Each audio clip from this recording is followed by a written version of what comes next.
Hi friends, Siragadikka ஆசை serial இனி வரப்போகிற எபிசோட்ஸ்க்கான ப்ரோமோ தான் இந்த வீடியோவில் பார்க்க போகிறோம். வாங்க ஃப்ரெண்ட்ஸ் பார்க்கலாம். இப்போது இங்கே கிறிஷோடைய பெரியப்பா பெரியம்மா வந்து பார்த்திங்க அப்படின்னா கிறிஷை பார்க்கணும் அப்படின்னு ஆசைப்பட்றாங்க. ஆனால் இப்போ ரோகிணிக்கு தெரிஞ்சால் திட்டுவாளி அப்படின்னு சொல்லி இவங்க வந்துட்டு கிறிஷோட பாட்டி பேசிகிட்டு நின்றுட்டுருக்காங்க. புரியுது, அவங்களோட ஏக்கமும் சரிதானே அப்படின்னு சொல்லிட்டு மகேஸ்வரி சொல்கிறாங்க. அதனால் ரோகிணிக்கே தெரியாமல் அவகிட்ட சொன்னால் திட்டுவாங்க அப்படின்னு சொல்லிட்டு கிருஷ்ணா வந்துட்டு அவங்கள பார்க்க கூட்டிகிட்டு போகிறாங்க. எங்கே வரணும் அப்படின்னு கேட்குறாங்க. அதாவது இந்த கோயிலுக்கு வந்துருங்க அப்படின்னு சொல்கிறாங்க. ஒரு கோயிலுக்கு வந்து பார்த்திங்க அப்படின்னா கிருஷ்ண கூட்டிகிட்டு போகிறாங்க. அவங்களுமே இருந்துக்கிட்டு அங்கே வந்து பார்த்திங்க அப்படின்னா போகிறதுக்காக ரெடியாக கிளம்பி டிரைவரை வர சொல்லியிருக்காங்க. ஸோ நேற்று தான் வந்து முத்து வந்துட்டு வர முடியாத சுச்சுவேஷன் அப்படின்றதுனால செல்வம் வந்து வந்தாங்க, முத்துவோடைய ஃப்ரெண்டு. இன்றைக்கி வந்து பார்த்திங்க அப்படின்னா ரவி கிட்ட சொல்லிவிட்டு அந்த சவாரி இன்றைக்கோட கடைசி நாள், நான் பார்த்துட்டு வந்துடுறேன், செல்வத்துக்கு ஏதோ வேறு வேலை இருக்குன்னு சொல்கிறான், நான் போயிட்டு வந்துடுறேன் அப்படின்னு சொல்லிட்டு அவங்களுடைய அப்பா கிட்டேயும் ரவி கிட்டேயும் சொல்லிட்டு கிளம்புறாங்க. சரி சரி ஓகேடா நீ போயிட்டு வா அப்படின்னு சொல்லிட்டு ரவியும் அவங்களுடைய அப்பாவும் சொன்னதுனால முத்து வந்து கிளம்பி வந்து சவாரிக்கு கிளம்பிடுறாங்க. அதுக்கப்புறம் என்ன சார் சொல்லுங்கள், அப்போ செக்கப்லாம் முடிஞ்சிச்சா சார், என்ன சொன்னாங்க அப்படின்னு சொல்லிட்டு எல்லாம் ஓகே தான்ப்பா அப்படின்னு சொல்லிட்டு இங்கே அவரும் சொல்லிட்டுருக்காங்க. அப்போ கண்டிப்பாக கூடிய சீக்கிரம் உங்களுக்கு குழந்தை பிறக்குன்னு சொல்லுங்கள் அப்படின்னு.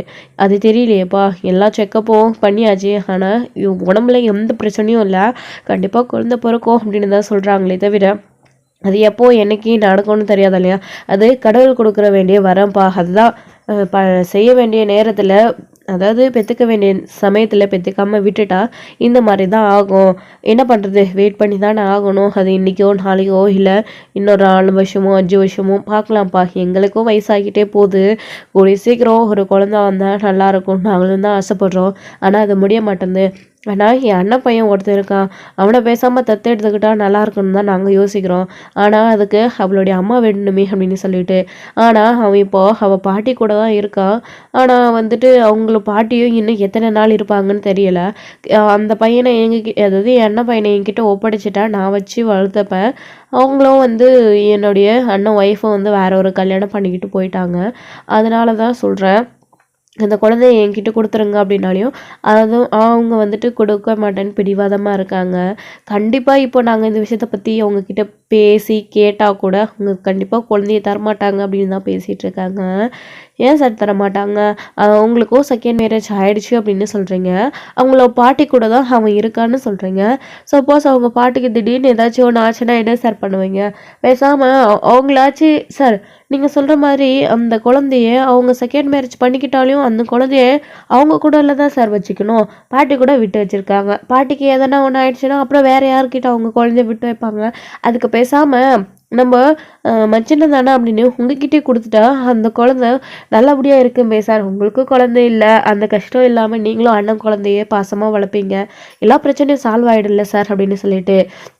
அதான்ப்பா நாங்களும் கேட்குறோம், அந்த பொண்ணு தர மாதிரி தெரியலை, என்ன பண்ணுறதுன்னு தெரியல. இன்றைக்கி சரி கடைசியாக ஒரு தடவை அந்த குழந்தைய பார்த்துட்டு போயிடலாம் ஊருக்கு அப்படின்னு சொல்லிட்டு தான் அவங்க இந்த ஊரில் தான் இருக்காங்க அப்படின்னு. என்ன சார் சொல்கிறீங்க, இந்த ஊரில் தான் இருக்காங்களா அப்படின்னு? ஆமாப்பா, இந்த ஊரில் தான் இருக்காங்க, அவன் பாட்டி கூட இருக்கான், அதான் அவங்க பாட்டியையும் அவனையும் கோயிலுக்கு வர சொல்லியிருக்கோம், அங்கே போயிட்டு பார்த்துட்டு அதுக்கப்புறம் நீ என்னை ரூமில் ட்ராப் பண்ணிட்டா சரி, நாங்கள் அங்கேருந்து நாங்கள் ஊருக்கு கிளம்பிடுவோம் அப்படின்னு. சரி சார் சரி ஓகே அப்படின்னு சொல்லிட்டு அதுக்கப்புறம் முத்து வந்து அந்த கோயிலுக்கு வந்து அவங்க 2 பேரையும் கூட்டிகிட்டு வந்துட்டுருக்காங்க. அப்போ தான் இந்த கதையை பற்றி அவங்க பேசிக்கிட்டே வராங்க. அதுக்கப்புறம் வந்து பார்த்திங்க அப்படின்னா கொஞ்ச நேரத்துலேயே வந்துட்டு அங்கே கோயிலும் வந்துடுது. அவங்களும் வந்துட்டு அதாவது கிருஷ்ணோட பாட்டியும் ஏற்கனவே கோயிலில் வந்து வெயிட் பண்ணிகிட்ருக்காங்க. முத்து வந்து அங்கே இறக்கி விட்டுட்டு வெயிட் பண்ணிகிட்டு இருக்காரு காரில். நாங்கள் போய் பார்த்துட்டு வந்துடுறோம்ப்பா, அம்மா நீயும் வர்றது சாமி கும்பிட அப்படின்னு. இருக்கட்டும் பரவாயில்ல அப்படின்னு சொல்லிட்டு, எனக்கு சின்ன ஒரு வேலை இருக்குது, நீங்கள் போயிட்டு வந்துடுங்க அப்படின்னு சொல்லிட்டு முத்து வந்து பார்த்திங்க அப்படின்னா ஃபோன் சார்ஜர் போட்டிருக்காங்க. அதுக்கப்புறம் வந்து டீ கடையில் டீ குடிச்சிட்டு வரலான்னு போயிருக்காரு. ஏன்னா மீனா கையால் டீ குடிச்சு ரொம்ப நாள் ஆச்சு அப்படின்னு சொல்லிட்டு மனசுக்குள்ளேயே ஃபீல் பண்ணிக்கிட்டு, அதாவது லேடிஸ் யாரும் இல்லை அப்படின்னு ஜென்ட்ஸ் எல்லாருமே ஃபீல் பண்ணிகிட்ருக்காங்க. அதான் நினச்சேன், மீனா கையில் நல்ல காஃபி குடிச்சு எவ்வளோ நாள் ஆச்சு, எப்போ வருவா, பொழுது எப்படா வெடியோன்னு இருக்குது, மீனா எப்படா வருவான்னு இருக்குது அப்படின்னு சொல்லிட்டு இங்கே முத்து வந்து பார்த்திங்க அப்படின்னா கோவிலுக்கு வந்துட்டு வெளியிலே வெயிட் பண்ணுறாரு, உள்ளே போகிறதே கிடையாது. அதுக்கப்புறம் தான் வந்து பார்த்திங்க அப்படின்னா கொஞ்சம் நேரத்துலேயே வந்துட்டு அவங்களும் போயிட்டு கிறிஷை பார்க்குறாங்க. கிறிஷுமே வந்துட்டு அவங்கள பார்த்து அமைதியாக நின்றுட்டுருக்கான். ஏன் கிறிஷ் எங்களை பார்க்க வரமாட்டியா அப்படின்னு. ஆனால் அவன் பாட்டியை பார்க்குறாங்க. "போ கிரிஷ் பேசு" அப்படின்னு சொல்கிறாங்க. அதுக்கப்புறம் தான் "எப்படி இருக்கீங்க?" அப்படின்னு சொல்லிட்டு கிரிஷ் வந்து அவங்கக்கிட்ட போய் பேசுகிறாங்க. ஸோ அப்படி கிரிஷ் வந்து அவங்கக்கிட்ட போகும்போது அந்த லேடி வந்து பார்த்திங்க அப்படின்னா கிரிஷ்ஷை வந்துட்டு அப்படி கொஞ்சுறாங்க. பாசமாக கொஞ்சுறாங்க. உன்னை அதாவது உனக்கும் அம்மாவுக்கும் பண்ண துரோகம் தான் எங்களை இந்த அளவுக்கு வந்து பாதிக்குது. எல்லாம் சாபம் தான். ஒரு கர்ப்பிணி பெண்ணை சாபம் விட்டால் அது சும்மா இருக்குமா? அதான் இப்படி ஆயிடுச்சு அப்படின்னு சொல்லி ரொம்ப ஃபீல் பண்ணுறாங்க. அதான் நான் இருக்கேன்ல உங்களுக்கு ஏன் கவலைப்படுறீங்க அப்படின்னு கிறிஷ் ஒரு வார்த்தை சொல்கிறாங்க. சின்ன பிள்ளையாக இருந்தாலும் கரெக்டாக பேசுகிறாங்க கிறிஷ் இருந்துக்கிட்டு. அதை கேட்டு அவங்க ரொம்ப சந்தோஷப்படுறாங்க. அதுக்கப்புறம் வந்துட்டு ஒரு கல்யாணி வரலைங்களா அப்படின்னு கேட்குறா. அவள் ஊரில் இல்லை, வெளியில் போயிருக்கா. அவளுக்கு அதாவது நான் இவனை கூட்டிகிட்டு வந்தேன்ற விஷயம் தெரிஞ்சாவே அவள் கண்டிப்பாக அனுப்பியிருக்க மாட்டாள். அவளுக்கு சொல்லாமல் தான் கூட்டிகிட்டு வந்திருக்கேன். அவள் ஃபோன் பண்ணுறதுக்குள்ளே நாங்கள் உடனே திரும்பவும் கிளம்பி ஆகணும் அப்படின்னு சொல்கிறாங்க. நாங்களும் ஊருக்கு கிளம்பிட்டோம். போகும்போது இவனை பார்த்து பேசிட்டு போகலாம் தான் வந்தோம் அப்படின்னு சொல்லிட்டு. அப்புறம் இன்னொரு விஷயம் உங்ககிட்ட கேட்கணும். ரோகிணிக்கு தான் அதாவது கல்யாணிக்கு வந்துட்டு கல்யாணம் ஆகிடுச்சு இல்லைங்களா? இப்போது உங்கள் கூட தான் கிறிஷ் இருக்கா. நீங்களும் எவ்வளோ நாளைக்கு கிறிஷை பார்த்துப்பீங்க? அதுக்கப்புறம் உங்களுக்கு வயசாகிடும். பேசாமல் கிறிஷை எங்களுக்கு தத்து கொடுத்துட்றீங்களா அப்படின்னு சொல்லிட்டு கேட்குறாங்க. இது கேட்டு அவங்களோட பாட்டி பயங்கர ஷாக் ஆகுறாங்க. இங்கே பாருங்கள், இது வந்து கல்யாணிக்கு தெரிஞ்சிச்சுன்னா அவ்வளோதான், அவன் என்ன பண்ணுவான்னு எனக்கே தெரியாது. கண்டிப்பாக இதுக்கு ஒத்துக்க மாட்டான் அப்படின்னு சொல்கிறாங்க. இங்கே பாருங்கள், கிறிஷை அப்படி கல்யாணம் ஆகிடுச்சுன்னா அவள் கூட கூட்டிகிட்டு போயிருக்கணும். இல்லைன்னா கிறிஷை வந்துட்டு எங்கேயாச்சும் ஹோமில் விட்டுருக்கணும். அதை மட்டும் இல்லாமல் உங்ககிட்ட விட்டுருக்காங்க. அவங்க வீட்டுக்கு எப்படியோ அவள் பேசி கூட்டிகிட்டு போக மாட்டான். பேசாமல் கிறிஷை எங்கள் கூடயே அனுப்பி வச்சுருங்களே, நாங்கள் வந்துட்டு கூட்டிகிட்டு போயிடுறோம் அப்படின்னு சொல்கிறாங்க. இல்லை அது முடியாது அப்படின்னு சொல்லிடுறாங்க. கிறிஷுமே வந்துட்டு இல்லை நான் பாட்டி கூட தான் இருப்பேன், அம்மா கூட தான் இருப்பேன் அப்படின்னு சொல்லிடுறாங்க. அதுக்கப்புறம் வந்துட்டு கிறிஷ் வந்துட்டு ஓடி போய் அவங்க பாட்டியை கட்டிப்பிடிச்சிக்கிறாங்க. அதுக்கப்புறம் இவங்களுமே இருந்துக்கிட்டு சரி குழந்தைய எதுக்கிட்டு வற்புறுத்திக்கிட்டு அவனை பயமுறுத்த வேண்டாம் அப்படின்னு சொல்லிட்டு சரி அப்புறம் நாங்கள் கிளம்புறோம், எங்களுக்கு பஸ்ஸுக்கு டைம் ஆகிடுச்சு அப்படின்ட்டு சொல்லிட்டு கிளம்புறாங்க. ஸோ அந்த ஊருக்கே திரும்பவும் போகிறோம் அப்படின்னு சொல்லிட்டு ட்ரீட்மெண்ட்லாம் நல்லபடியாக முடிஞ்சிச்சு. திரும்பவும் டாக்டர் வந்து அடுத்து வந்து எப்போ வரணும்னு சொல்லிட்டு ஃபோன் பண்ணி சொல்கிறதா சொல்லியிருக்காங்க அப்படின்னு அவங்கக்கிட்ட பேசிவிட்டு அங்கேருந்து வந்து கிளம்பிடுறாங்க. அப்படி இவங்க போயிட்டு காரில் ஏறி உட்காந்துக்கிட்டு முத்துவுக்கு ஃபோன் பண்ணுறாங்க. முத்து ஃபோன் சார்ஜர் போட்டிருக்காங்க. ஸோ வந்துட்டு கிறிஷோட பாட்டியோ கிறிஷும் வந்து அவங்க கூட்டிகிட்டு கோயிலை விட்டு கிளம்புறாங்க. அப்போது முத்து வந்து பார்த்திங்க அப்படின்னா டீ குடிச்சிட்டு திரும்பும்போது கிறிஷு வந்துட்டு அவங்களோட பாட்டி கூட்டிகிட்டு போகிறத பார்க்குறாங்க. ஸோ அவங்கக்கிட்ட பேசலாம் அப்படின்னு சொல்லிட்டு போகிறாங்க. அதுக்குள்ளேயே அவங்க ரோடு கிராஸ் பண்ணி அந்த சைடு வந்து ஆட்டோக்காக கிளம்பி போயிடுறாங்க. சரி அவன் அங்கே தானே இருக்கான் மகேஸ்வரோட வீட்டில். அப்போ போயிட்டு அதாவது பார்லரோட ஃப்ரெண்டோட வீட்டில் தானே இருக்கான் கிறிஷு. சரி அப்புறம் போய் பார்த்துக்கலாம். அம்மா இங்கே எங்கே கோயிலுக்கு வந்து போகிறான் என்னென்னு தெரியலையே அப்படின்னு சொல்லிட்டு முத்து வந்து கிறிஷுன்னு கூப்பிட்டு பார்க்குறாங்க. காது கேட்கல. அதுக்கப்புறம் வந்து பார்த்திங்க அப்படின்னா காருக்கு வந்துடுறாங்க. என்னப்பா ஃபோன் பண்ண எடுக்கல, எங்கே போயிருந்த அப்படின்னு சொல்லிட்டு கேட்குறாங்க. ஒன்றும் இல்லை சார், சும்மா தான் டீ கடை வரைக்கும் போயிருந்தேன். அப்புறம் நீங்கள் பார்த்துட்டிங்களா சார் பையனை பார்த்து பேசிட்டிங்களா அப்படின்னு. பார்த்து பேசியாச்சுப்பா. இப்போ தான் அவனுடைய பாட்டி அவனை கூட்டிகிட்டு அதை ரோடு கிராஸ் பண்ணுறாங்க அப்படின்னு சொல்லிட்டு. யாருண்ணே அங்கே யாருமே இல்லையே அப்படின்னு சொல்லிட்டு. அங்கே பாருப்பாலெல்லாம் பாருப்பா ஏதோ போகிறாங்க அப்படின்னு சொல்லிட்டு. அங்கே யாருமே இல்லையே, கிறிஷோட பாட்டியும் கிறிஷோ மட்டும் தான் இருக்காங்க. இவங்க யாரை சொல்கிறாங்க அப்படின்னு சொல்லிட்டு. சார் யாரா சார் சொல்கிறீங்க? அங்கே ஒரு குட்டி பையனை எடுத்து போயிட்டுருக்கானே ஒரு பாட்டி கூட, அவடா சார் அப்படின்னு. அவதான்ப்பா அப்படின்னு சொல்லிட உடனே முத்துக்கு பயங்கர ஷாக் ஆகுது. சார் என்ன சொல்கிறீங்க நீங்கள்? எனக்கு ஒன்றும் புரியல அப்படின்னு. என்னப்பா அவன் தான் என்ன பையன் கிறிஷு, அது அவருடைய பாட்டி அப்படின்னு சொன்ன உடனே முத்துக்கு ஷாக் ஆகுது. இப்போ தான் விஷயமே புரியுது. என்ன சார் சொல்கிறீங்க? அப்போது இவனோட அவன் வெளிநாட்டில் போய் எங்கேயோ கஷ்டப்பட்டு சம்பாரிச்சிட்ருக்கேன் கிறிஷை பாட்டிக்கிட்ட விட்டுட்டு அவங்களா சார் அவனுடைய அம்மா அப்படின்ன உடனே உன்னோடைய அண்ணா ஒய்ஃப் அப்படின்ன உடனே இவங்களுக்குமே ஷாக்காக இருக்குது. உனக்கு எப்படிப்பா இந்த விஷயம் தெரியும் அப்படின்ட்டு சொல்லிட்டு. சார் கிறிஷை எனக்கு நல்லாவே தெரியும் சார் அப்படின்னு சொல்கிறாங்க. ஓ அப்படியாப்பா, ஆமாப்பா அவனுடைய அம்மா வயிற்றில் இருக்கும்போது அவன் என் அண்ணன் பையன் தான். இந்த மாதிரி நிறைய பிரச்சனையினால வீட்டை விட்டு துரத்தியாச்சு. அதுக்கப்புறம் அவன் இறந்துட்டான். அதுக்கப்புறம் வந்துட்டு இவங்க 2 பேரும் வந்து அந்த பொண்ணு கல்யாணி வந்துட்டு ஒரு செகண்ட் மேரேஜ் பண்ணிக்கிச்சு. கிறிஷ் வந்து அவங்க பாட்டி கூட இருக்கோம் அப்படின்ன உடனே பயங்கர ஷாக் ஆகுது முத்துக்கு. என்ன சார் சொல்கிறீங்க? கிறிஷோட அம்மாவுக்கு செகண்ட் மேரேஜ் ஆகிடுச்சா? ஆனால் கிறிஷ் இதை பற்றி என்கிட்ட சொல்லவே இல்லையே. சார் கிறிஷ் கொஞ்ச நாள் எங்கள் வீட்டில் தான் சார் இருந்தான்.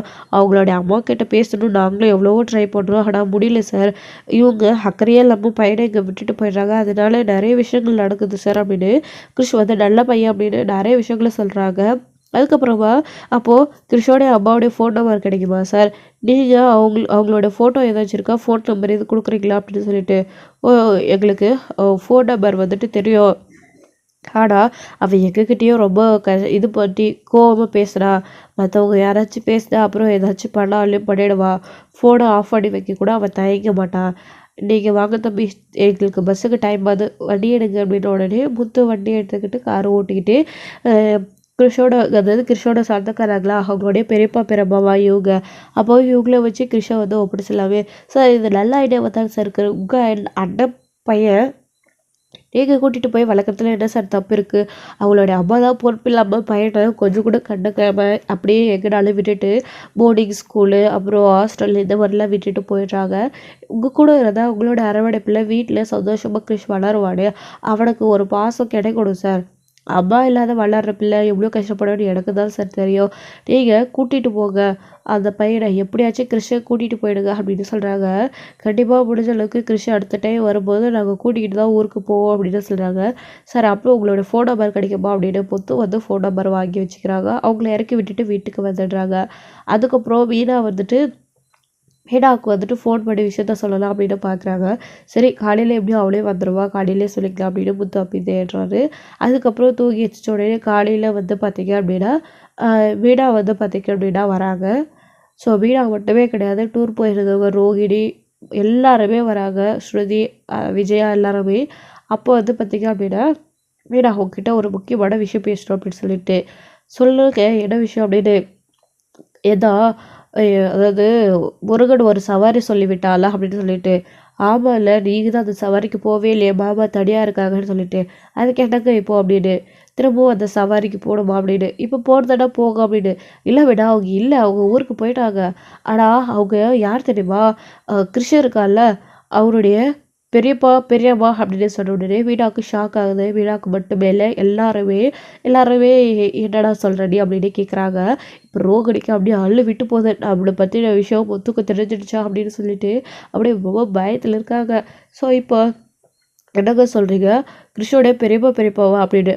ஆமாங்க, ஆமாம் வீணா, எனக்கு அவங்க விஷயத்த சொன்னாங்க, நான் நேற்று அவங்கள ட்ராப் பண்ண தான் நான் போயிருந்தேன், அப்போ வந்து விஷயத்த சொல்லியிருந்தாங்க, ஒரு கோயிலுக்கு கூட்டிகிட்டு போக சொன்னாங்க, அப்போது கிருஷோட பாட்டியும் கோயிலுக்கு வர சொல்லி அவங்க 2 பேரும் பேசியிருக்காங்க, அதாவது அவங்களுக்கு குழந்தையில ட்ரீட்மெண்ட் பண்ண தான் இங்கே வந்திருக்காங்க.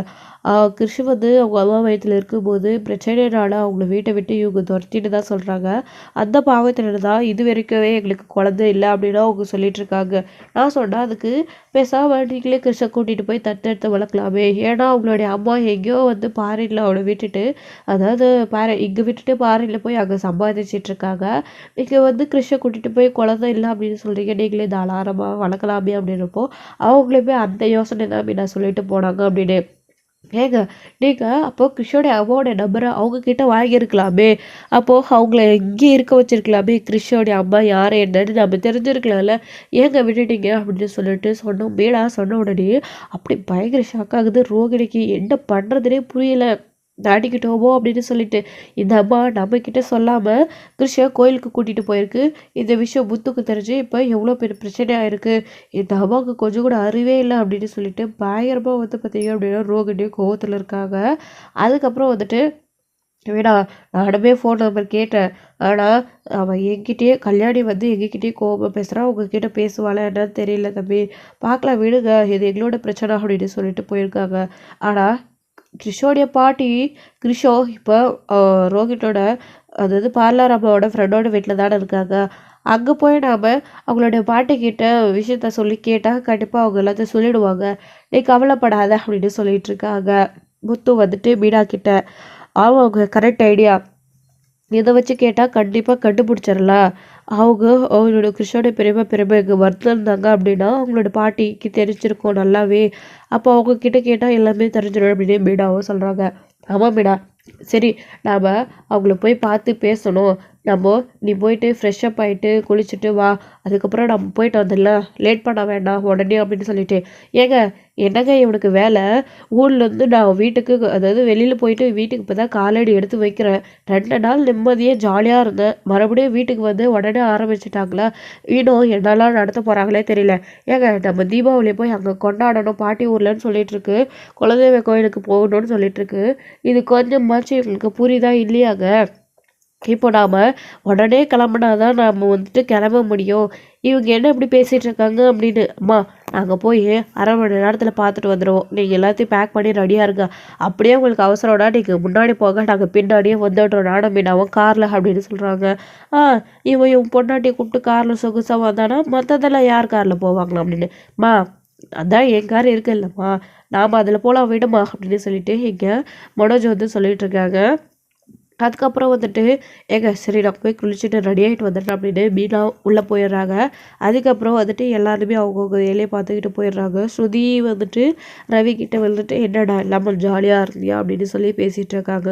நீ இல்லாமல் எவ்வளோ போர் அடிச்சிச்சு இப்போ தான் தெரியுது. ஓ நீ வீட்டில் இருக்கும் போதெல்லாம் உங்ககிட்ட நான் சண்டை போட்டுக்கிட்டே இருந்தேன், ஐ மிஸ் யூ இவ்வளோ நாளாக, அதாவது 2 days வந்து ஐ மிஸ் யூ ஸ்ருதி அப்படின்னு சொல்லிட்டு ரவி வந்து பார்த்திங்க அப்படின்னா ஸ்ருதி கிட்ட ஜாலியாக பேசிகிட்டு இருக்காங்க. இதெல்லாம் கரெக்டாக தான் பண்ணுறேன், ஆனால் நான் ஒரு விஷயம் சொன்னால் அதை ஏற்றுக்கவே மாட்டேன்றேன் அப்படின்னு சொல்லிட்டு. இப்போ தானே சந்தோஷமாக இருக்கும், அதுக்குள்ளே எதுக்கு பழைய விஷயங்களை பேசிக்கிட்டு அப்படின்னு சொல்லிட்டு ஸ்ருதி ரவி அவங்க பாட்டுக்கு ரூமுக்குள்ள அவங்க ஒரு பக்கம் பேசிகிட்டு இருக்காங்க. ஸோ இன்னொரு பக்கம் ரோகிணி வந்துட்டு இது இப்படியே விட்டுறக்கூடாது, உடனே ஃபோன் பண்ணி அம்மாவுக்கு விஷயத்த சொல்லி அங்கேருந்து கிளம்ப சொல்லணும் அப்படின்னு சொல்லிட்டு ரோகிணி வந்து பார்த்திங்க அப்படின்னா பயங்கரமாக வந்துட்டு உடனே அவங்களோட அம்மாவுக்கு ஃபோன் பண்ணுறாங்க. சொல்லு கல்யாணி அப்படின்னு சொல்லிட்டு. என்ன டூர் முடிச்சுட்டு வந்துட்டீங்களா அப்படின்னு சொல்லிட்டு. மா உங்களுக்கு கொஞ்சமாச்சும் அறிவு இருக்காமா? இல்லையம்மா என்னை பார்க்காம கிருஷ்ண எதுக்கு கிருஷ்ணோட பெரியப்பா பார்க்க கூட்டிகிட்டு போயிருந்தேன். முத்து வந்து எல்லாத்தையும் பார்த்துட்ருக்கா, அங்கே வீட்டில் விஷயம் தெரிஞ்சு அடுத்த முத்து வந்து உன்னை தான் பார்க்க வரான், தயவு செஞ்சு நீ அங்கேருந்து கிளம்பிடுமா. இங்கே பாருமா இப்போ நாங்கள் எல்லாரும் சொந்த ஊருக்கு போகிறதுக்காக கிளம்பிட்டுருக்கோம், ஆனால் இந்த முத்து மீனாவும் கண்டிப்பாக இதை பற்றி ஆராய்ச்சி பண்ணியே ஆகணும்னு உங்ககிட்ட வர்றதா சொல்லியிருக்காங்க மகேஸ்வரி வீட்டுக்கு. நீங்கள் 3 பேரும் கிளம்பி சீக்கிரமாக என்ன பண்ணுவீங்களே தெரியாது, இன்னும் 10 நிமிஷத்துல காலி பண்ணிவிட்டு நீங்கள் சொந்த ஊருக்கு அப்பாவுக்கு திதி கொடுக்க போகணும்னு சொல்லிட்டு இருந்தீங்களா, அங்கே கிளம்பி போயிடுங்க. நாங்களும் ஊருக்கு கிளம்பி வந்துடுவோம், அங்கே போயிட்டு நான் அவனுக்கு ஃபோன் பண்ணுறேன், அப்போட திதி அடிக்கி நான் வரேன் அப்படின்னு சொல்லிட்டு இங்கே ரோகிணி சொல்கிறாங்க. என்னடி எனக்கு எதுவும் தெரியாதுடி, சாரிடி இப்படியெல்லாம் நடக்கும் நான் எதிர்பார்க்கல, சரிடி அப்படின்னு சொல்லிட்டு இங்கே கிறிஷோடைய பாட்டியும் சொல்லிட்டு இருக்காங்க. இங்கே பரவாயில்ல பேசிகிட்டு இருக்கிறதுக்கெல்லாம் டைம் இல்லை, நடந்துருச்சு, அடுத்து என்ன பண்ணணும்னு தான் நம்ம பார்க்கணும். நீ உடனே கிறிஷை கூட்டிகிட்டு மகேஸ்வரி கூட்டிகிட்டு அங்கேருந்து கிளம்பு அப்படின்னு சொல்கிறாங்க. சரி கல்யாணி அப்படின்னு சொல்லிட்டு ஃபோனை வச்சு என்ன ஆச்சு அப்படின்னு. கிறிஷை நான் கூட்டிகிட்டு போனேன் இல்லையா அவங்களுடைய பெரியப்பாவை பார்க்க, அது பெரிய பிரச்சனை ஆகிடுச்சு போல இருக்குது, அவளுக்கு தெரிஞ்சிடுச்சு, அது மட்டும் இல்லாமல் முத்துக்கு தெரிஞ்சிச்சு, காற்று ஊற்றுறது கத்துறா, நம்ம உடனே இருந்து கிளம்பி ஆகணும், சீக்கிரமாக வாமா எல்லாத்தையும் பேக் பண்ணி எடுத்து கிளம்பிடலாம், முத்துவை விடாமல் இங்கே வராங்களா அதுக்குள்ளே நம்ம போயிடலாம் அப்படின்னு சொல்கிறாங்க. சரிம்மா போகலாம். ஆனால் ரோகிணி மட்டும் எப்படி தான் அவங்க 2 பேர்கிட்ட மாட்டிக்கிட்டே இருக்கான்னு தெரியல. இப்போது நம்ம இன்றைக்கி தப்பிச்சாலையும் இன்னொரு நாளைக்கு வந்து அவங்க பார்க்க மாட்டாங்களா அப்படின்னு. அதெல்லாம் அப்புறம் பார்த்துக்கலாம், அதுக்கு கல்யாணம் ஏதாச்சும் பண்ணுவா, ஆனால் நாம் இப்போ எங்கேருந்து கிளம்பி ஆகணும் சீக்கிரமா அப்படின்னு சொல்லிட்டு அங்கேருந்து அவசரமாக கிளம்பிடுறாங்க. கடவுளே எப்படியாச்சும் அம்மா கிறிஷ் எல்லாரும் அங்கேருந்து கிளம்பிடணும், மீனா முத்து கண்ணில் மட்டும் மாட்டவே கூடாது, மாட்டோம் அவ்வளோதான், முத்துவும் மீனாவும் சேர்ந்து விஷயத்தை கண்டுபிடிச்சிருவாங்க அப்படின்னு சொல்லிட்டு எல்லாருமே ஊருக்கு கிளம்பி போய்கிட்டு இருக்காங்க.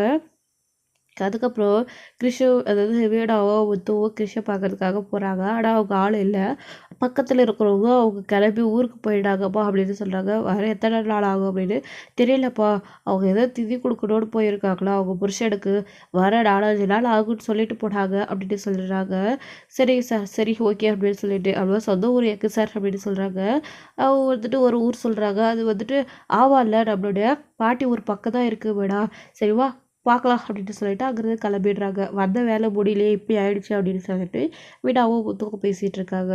கண்டிப்பாக என்னைக்காச்சும் ஒரு நாள் மாட்டிக்கிட்டு தான் ஆகணும், அன்னைக்கு பார்த்துக்கலாம் விடு அப்படின்னு சொல்லிட்டு முத்து வந்துட்டு வீடாவை கூட்டிகிட்டு கிளம்பி போயிடுறாங்க. ஸோ இதோட இந்த எபிசோடு வந்து முடிச்சிருக்காங்க. அடுத்தடுத்த எபிசோட என்ன நடக்க போகுது, அடுத்து வந்து முத்துவும் வீடாவும் அவங்களுடைய பாட்டி ஊருக்கு போக போகிறாங்க.